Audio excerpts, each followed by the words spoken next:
Hey there, crazy kids! I am the Good Old Gamer, and welcome back to another FTL video.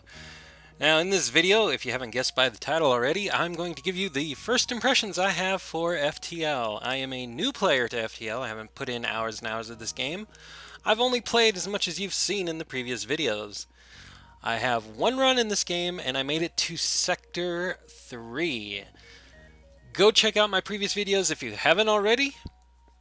And they're the previous ones in the FTL playlist, if you haven't guessed by now. Videos 2, 3, and 4 are the videos of the actual run. The first video is the intro tutorial sort of video that you can skip if you want, whatever.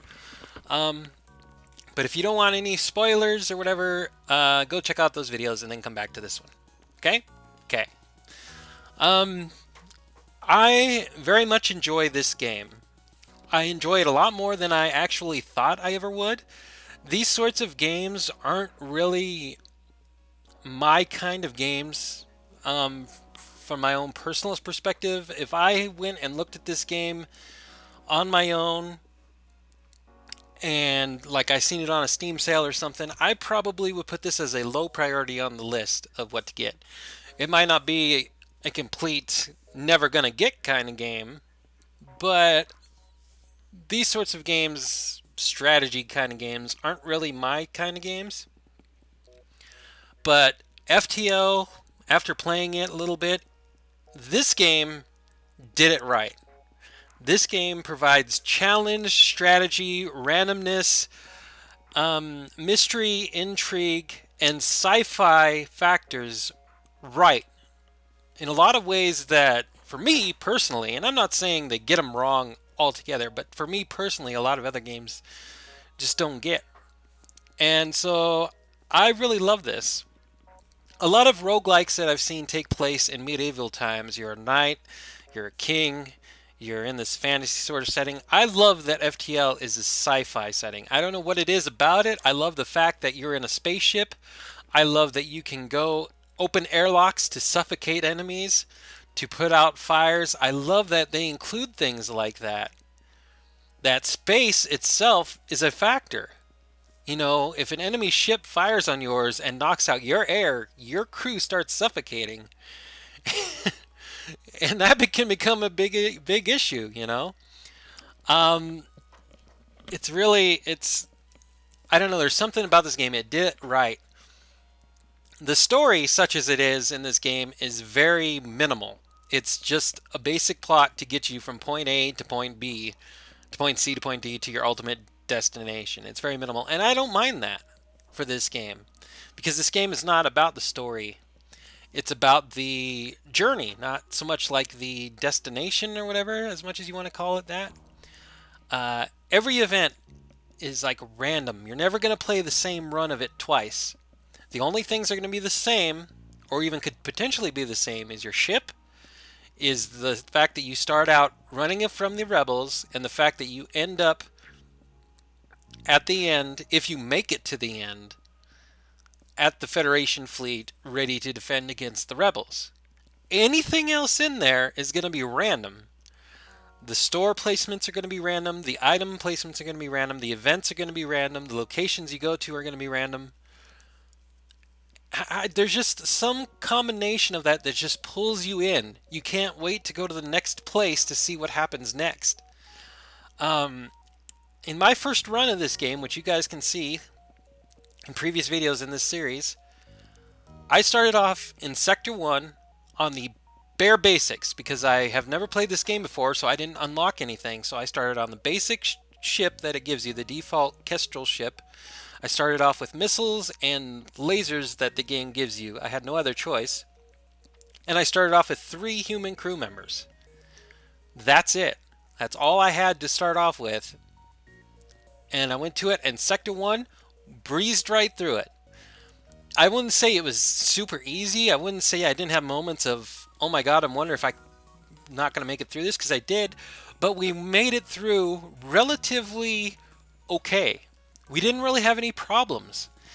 And that was really good. I mean, I was able to go to the stores, check out that system. I was able to fight a few enemy ships.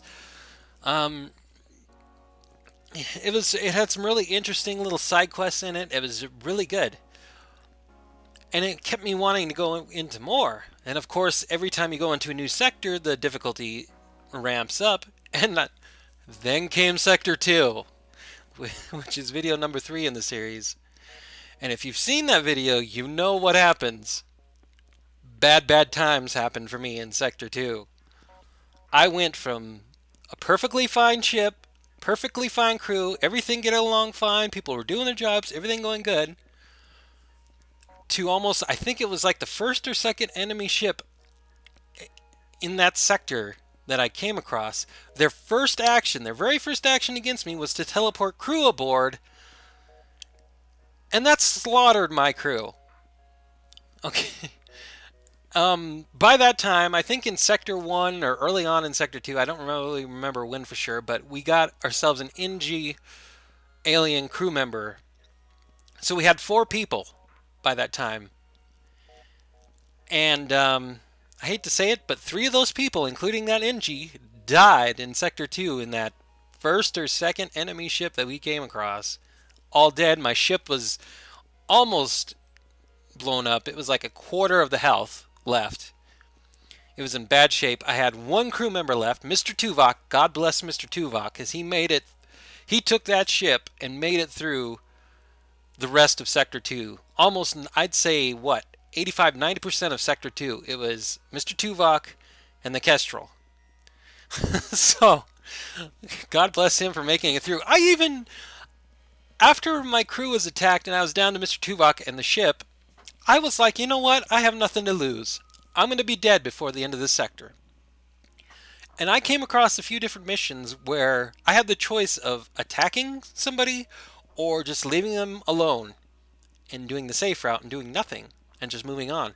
I attacked at every single opportunity in Sector 2 after that because I thought I'm going to be dead anyway. So I might as well just get it over with. I won every one of those battles. I couldn't believe it. By the end of Sector 2, when I got to the exit of Sector 2, I couldn't believe I'd made it that far. 1 guy in the ship, and that's it. And of course, by Sector 2, by the exit, we were out of missiles, so I only had 1 weapon. I only had the laser, the burst laser. So I don't know, Sector 2 rocked my run. I mean, it just took it down to a level.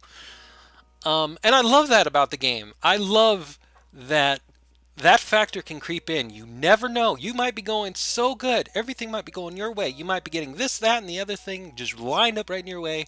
You take the next fight, and bam, it's on the line. You're close call. You're almost going to be dead. You never know when death's around the corner. And there's something about that. I love that. Even when the game beat me down, even when I was convinced I was going to be dead in Sector 2, I was like, you know what? I'm going to keep going. See what happens.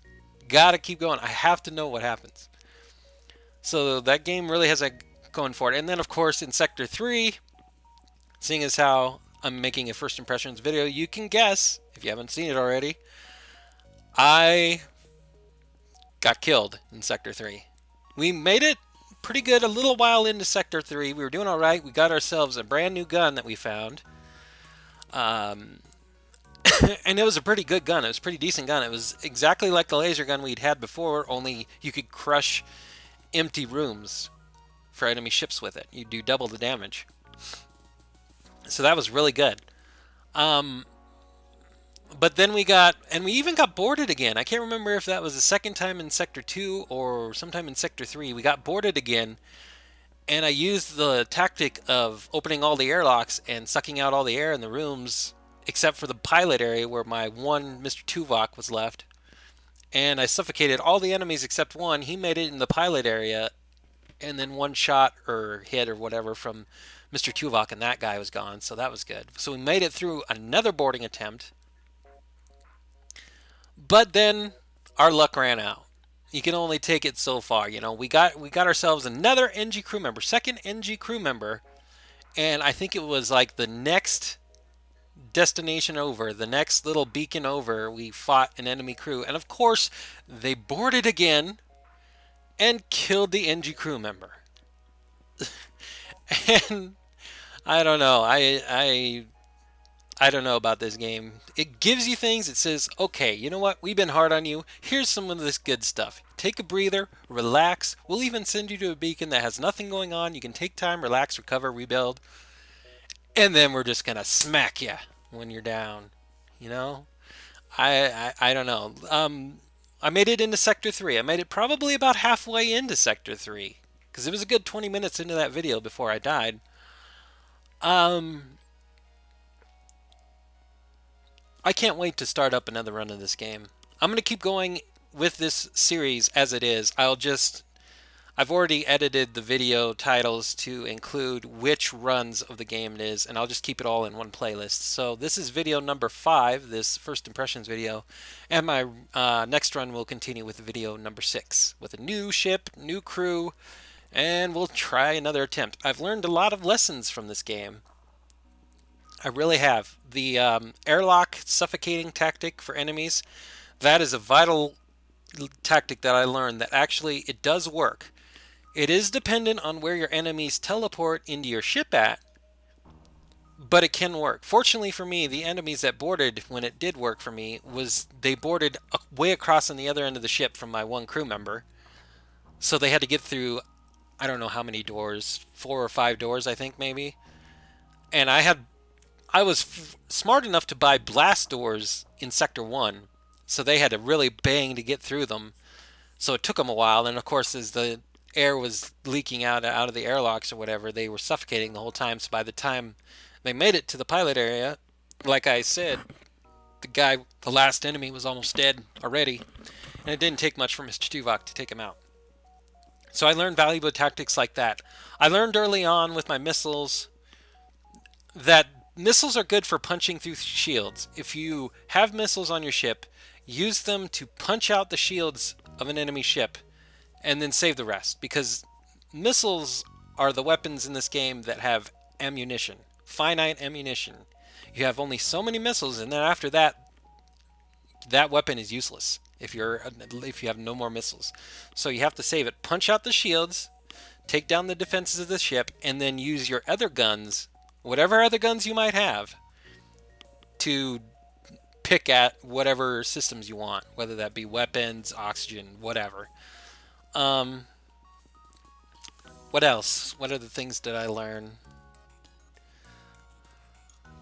I learned that you can get by on one crew member in your ship. If your ship is still standing at the end of a fight and you have one crew member alive, I don't think it matters what kind of crew member it is, what they've been doing up to that point. If you have one crew member alive, you can keep going, because that one crew member can pilot your ship, and then when you're in a fight, you can go and fix, repair, damage, or whatever. The only thing is, because you're down to one crew member, you have to be very careful if you get boarded. You have to use the tactics of the airlock if you possibly at all can.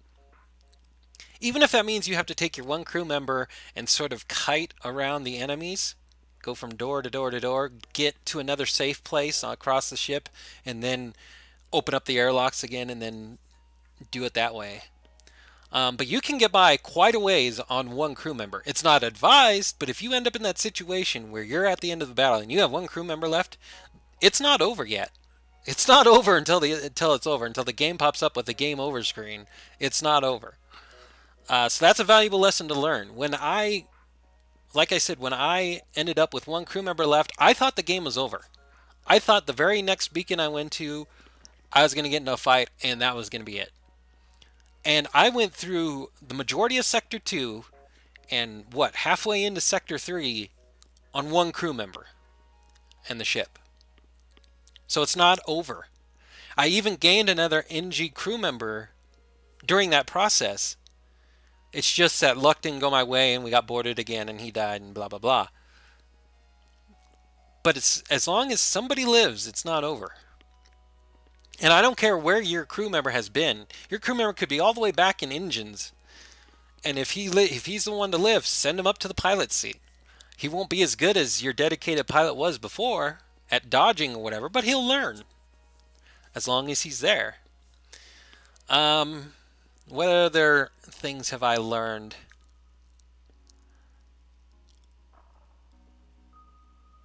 Hmm. I learned that it's usually beneficial to help people in this game. Every distress call that I had in this game, and I had 3 or 4 of them, I think, ended up beneficial for me, helping them out. Um, there was one distress call where it was a pirate or smuggler ship or something getting smushed between asteroids, and I destroyed them because they're pirates, and I have no love for pirates. But even then, that helped me out because they couldn't fight back, they couldn't do anything. It was more or less like a text-based battle where there was no danger to me, and I got scrap and I got other things from it. Um, so it definitely helps to help others. Um, I'm not going to say that every single time you answer a distress call, something negative might not happen because I haven't played this game enough to know, and I know well enough that this game, anything can happen, good or bad or otherwise. But it's generally, as a rule, good to help somebody. You're going to get benefits out of it. And you have to go through the beacons and stuff anyway, so you might as well. Um, what else? I don't know. There's so many different tactics and lessons to learn, and that's another thing I love about this game. From my first video, playing the actual run with the Kestrel ship, which I renamed the Delta Flyer, from video number 2 after the tutorial and stuff. When I first started that campaign, to when it ended in Sector 3, I learned quite a bit. I learned about my playstyle. It helps that I'm recording it and can watch it over and stuff and think it back over, but even if you're just playing it to play it and you're not making videos, you can learn so much just by playing this game. You get new tactics, you get better ideas, you get better at the game, and you learn quickly. The game teaches you. Because if you screw up bad. Like, there is no gentle learning curve here. If you mess up, it's a mistake you pay for. People die, your ship gets hurt, your game could end. It's it's like, okay, if you want to you did this happened. This is what you're not going to do next time. Um I know I'm rambling on and on, but I'm really enjoying this game. I don't know how long I'm going to play it. I don't know if it's going to be a long running series.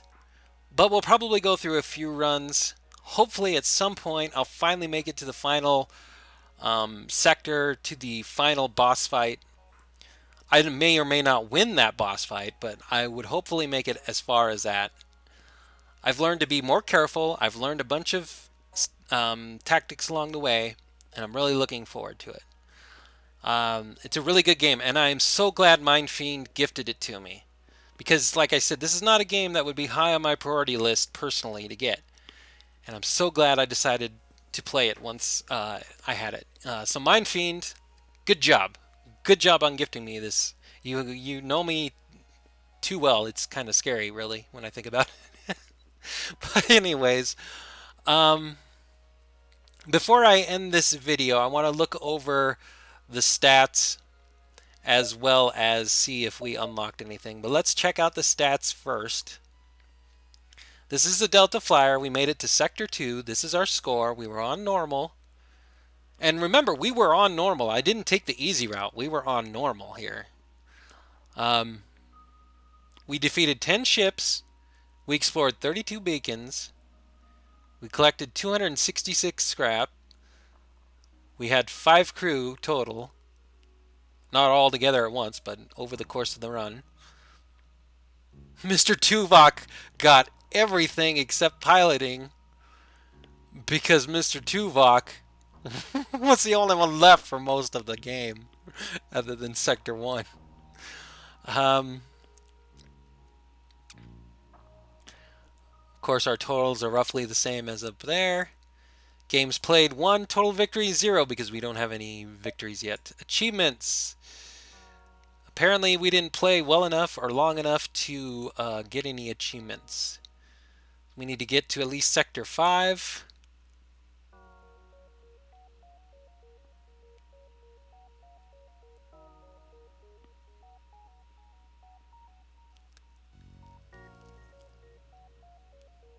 Get to Sector 5 without firing a shot, using an offensive drone, or teleporting. I don't even know how you could get to Sector 5 without doing that. I guess you could make the shortest run through each sector and jump as soon as you got the chance from every fight. Sector 5 with no system reactor upgrades. Sector 5 without repairing at a store. Sector 8 without using missiles, bombs. That one's not too hard. I watched Mindfiend do that. He didn't have missiles in his run at all. Get to Sector 8 without using drones. That's actually not very hard either. Mindfiend didn't have drones either. Get to Sector 8 without buying at a store. Repairs are okay. I could probably do that just because every time I've gone to the store, I never have enough to buy anything but repairs. Get to Sector 8 without losing a crew member. That could be kind of tricky.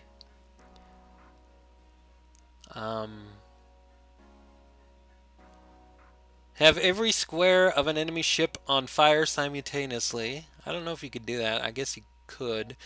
Fail to evade 5 shots in a row with a fully powered and upgraded engine. That would probably be because of the boss fight. Boarding objective successful. Have a single boarding drone kill 4 crew members on one ship. That'd be one hell of a drone. One really lucky one. Use the weapon pre-igniter augmentation to destroy an enemy ship in one volley before the enemy can get a single shot off. Defeat an enemy ship with all of your crew aboard it. Hit every room of a ship with at least one beam in under 5 seconds. Empty the oxygen of a non-automated hostile enemy ship. That one we could maybe do. If we focus on the oxygen first, get that knocked out, we could maybe do that one. I don't know about all these though. These achievements sound like a lot of them depend on specific layouts, and I don't know. We didn't unlock any of these either. Have 6 unique aliens on the Kestrel cruiser. Have every system and subsystem installed on the Kestrel cruiser. As the Kestrel cruiser repair back to full health when it only has 1 HP remaining. Yeah, I don't know about that. And it doesn't look like we unlocked anything. All these other ships are still sitting here. That is kind of sad. I'll check out, well, if nothing else is unlocked, I'm guessing we didn't really do anything. So I'll wait for that for the next video. In the next video, we will continue with a new run of FTL. This has been a much more enjoyable game than I originally thought it was going to be. And the more I think about it, the more I've been playing it, the more I enjoy it. So look forward to more next time. I am the Good Old Gamer. Bye-bye for now.